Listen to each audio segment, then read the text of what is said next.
శ్రీ మహాగణాధిపతయే నమ. ఐం మహాసరస్వత్యే నమ. శ్రీ లలితాంబికాదేవియే నమ.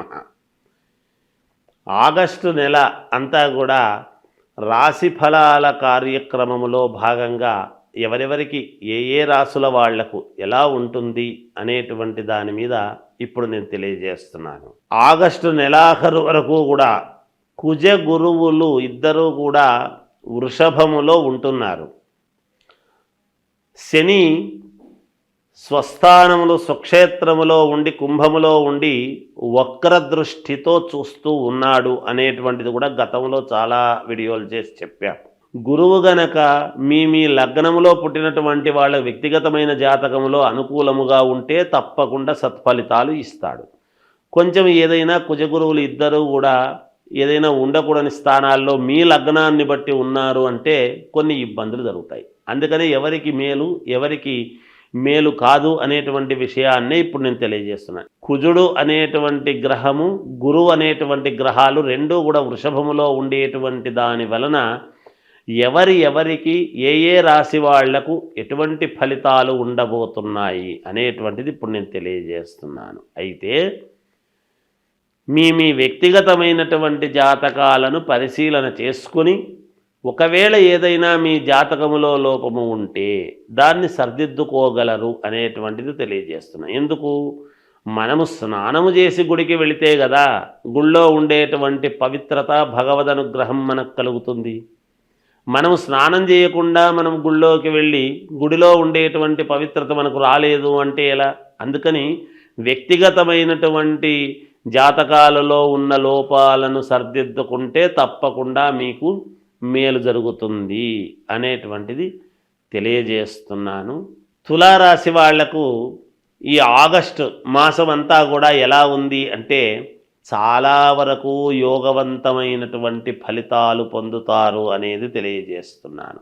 ఎందుకు అంటే తులారాశికి వృషభ రాశికి రెండిటికి ఆధిపత్యము శుక్రుడు. ఆ శుక్రుడు ఎక్కడున్నాడు అనేటువంటిది ఒక్కసారి మీరు జాతకంలో చూసుకోండి. అంతేకాకుండా గురు కుజుల యొక్క ఉండేటువంటి ఇంటిది దాని యొక్క వీక్షణ ఈ తులారాశి మీద కూడా ఉంటుంది కాబట్టి తప్పకుండా మీకు అనూహ్యముగా కలిసి రావటము, మీరు తీసుకునేటువంటి కొత్త నిర్ణయాలు సరికొత్త పంథ ఇంతవరకు చేసినటువంటి పనులు కాకుండా వేరే మార్గంలో చేసుకోవాలి అని మీరు ఒక మార్గము మార్చడం అనేటువంటిది జరుగుతుంది గాక. ఆ జరిగి ముందుకు వెళ్ళినప్పుడు ఖచ్చితముగా మీకు విజయం అనేటువంటిది లభిస్తుంది. స్త్రీ వలన కలిసి వచ్చేటువంటి అవకాశము ఉన్నది. సమయానికి డబ్బు మీ చేతికి అందుతుంది. కొత్త వాళ్ళ యొక్క పరిచయాలు ఏర్పడతాయి. కొంచెము బంధుమిత్రుల యొక్క ఆగమనము అనేటువంటిది వస్తారు జరుగుతుంది. తద్వారా సంతోషము కలుగుతుంది. కించిత్ అదే బంధువుల వలన చిన్న మాట అనేటువంటిది అనిపించుకొని మానసికమైనటువంటి క్లేశము కూడా ఉంటుందిగాక. అది ఒకసారి గమనించాలి. అందువలన మీరు ఏది చేసినా జాగ్రత్తగా అడుగులు వేయండి, మేలు జరుగుతుంది. మీ ఆలోచనలకు పదును పెట్టండి. తప్పకుండా మీరు విజయం వైపు వెళతారు, ముందుకు నడుస్తారు, మేలు జరుగుతుంది. వ్యాపారాలు చేసుకునేటువంటి వాళ్లకు యథావిధిగా వ్యాపారాలు నడుస్తూ ఉంటాయి. కొత్తగా ఉద్యోగాలు కావాలి అనుకునేటువంటి వాళ్ళు ప్రయత్నాలు చేసుకోండి, ఏమీ తప్పు లేదు. ఉద్యోగము చేస్తూ ఉండేటువంటి వాళ్లకు యథావిధిగా నడుస్తూ ఉంటుంది ఉద్యోగము, ఇబ్బంది ఉండదుగాక. ఏదో ఒక ఆకస్మిక ధనలాభం అనేటువంటిది ఈ రాశి వాళ్లకు ఉన్నది. మరి ఎలా వస్తుంది అని అనుకుంటే ఎవరెవరు అందరూ ఒకే వృత్తిలో ఉండరు కదా ఈ రాశి వాళ్ళు. ఎవరెవరు ఏ వృత్తులలో ఉన్నారో ఆయా వృత్తులలో ఉండేటువంటి వాళ్లకు మార్గాలు ఒక్కసారి ఎవరికి వాళ్ళు ఆత్మావలోకనం చేసుకోండి.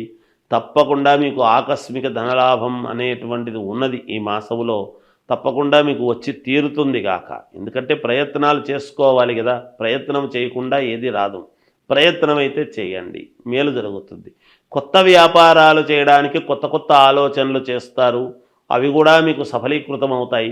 విదేశాలకు వెళ్ళాలి అనుకునేటువంటి వాళ్ళు అనుకూలము చూసుకొని ప్రయత్నం చేయండి, మేలు జరుగుతుంది. వెళ్ళే అవకాశం ఉంది, వెళుదురుగాక.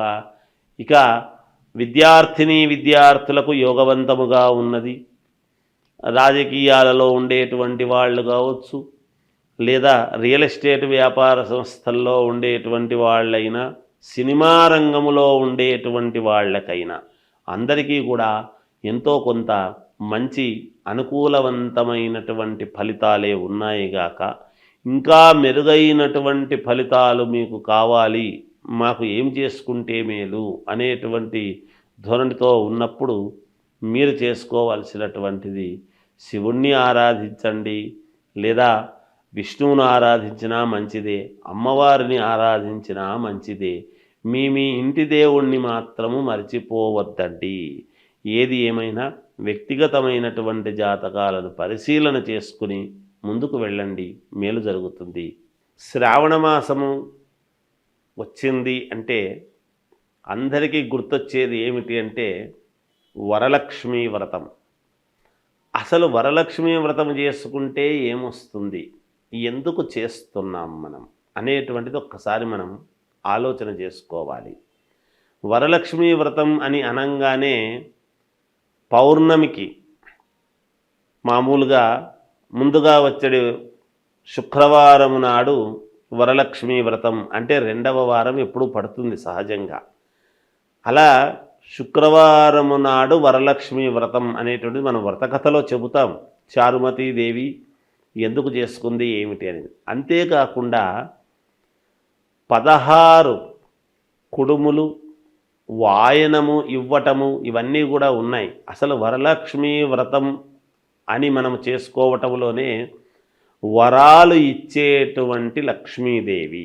లక్ష్మీ ధనమే ఒక వరం. అదే కాకుండా ఇంకా ఏమిస్తుంది అమ్మవారు అంటే సౌభాగ్యం. సౌభాగ్యం అంటే ఏమిటి? ఆడవాళ్ళు చేసుకునేటువంటి వరలక్ష్మీ వ్రతములో భర్త, కుటుంబము అంతా కూడా, పిల్లలు అందరూ కూడా క్షేమముగా ఉండటానికి దోహదపడుతుంది. ఏ స్త్రీ అయినా ఏమి కోరుకుంటుంది? తాను బాగుండాలి అనుకునే దానికంటే కూడా తన భర్త, పిల్లలు, అత్తమామలు అందరూ కూడా బాగుండాలి అనేటువంటి దృక్పథముతోనే ఎప్పుడు కూడా ఆడవాళ్ళు ఈ పూజలు కార్యక్రమాలు చేసుకుంటారు. వాటిలో ప్రప్రథమముగా మొట్టమొదట వరలక్ష్మీ వ్రతం అనేటువంటిది. ఈ వరలక్ష్మీ వ్రతములోనే అందుకనే 16 మామూలుగా తమలపాకులు, 16 ఒక్కలు, 16 కుడుములు, ఇలా షోడశం అలా 16 అన్నీ పెట్టి చేసి మామూలుగా తోరమది కట్టుకొని చేసుకుంటారు. ఆ తోరం కట్టుకోవడం కూడా దాన్ని ఏమిటంటే ఒకటి అమ్మవారుకు, ఒకటి ఈమె. తర్వాత ఈ వరలక్ష్మీ వ్రతము చేసుకున్న తర్వాత ఒక 5 మందికి కానీ, 9 మందికి కానీ, 11 మందికి కానీ ఎవరి శక్త్యానుసారం వాళ్ళు ముత్తైదువులకు మామూలుగా తాంబూలం ఇవ్వటము అనేటువంటిది ఆనవాయితీ. ఎందుకు అంటే సౌభాగ్యము అనేటువంటిది పుణ్యస్త్రీలు అంటే అమ్మవారు ఎవరి రూపములోనైనా మన ఇంటికి మనము చేసుకున్నటువంటి పూజా విధానానికి సంతోషించి ఎవరి రూపములోనైనా మన ఇంటికి రావచ్చును. సాక్షాత్తు లక్ష్మీదేవి, వరలక్ష్మీదేవి.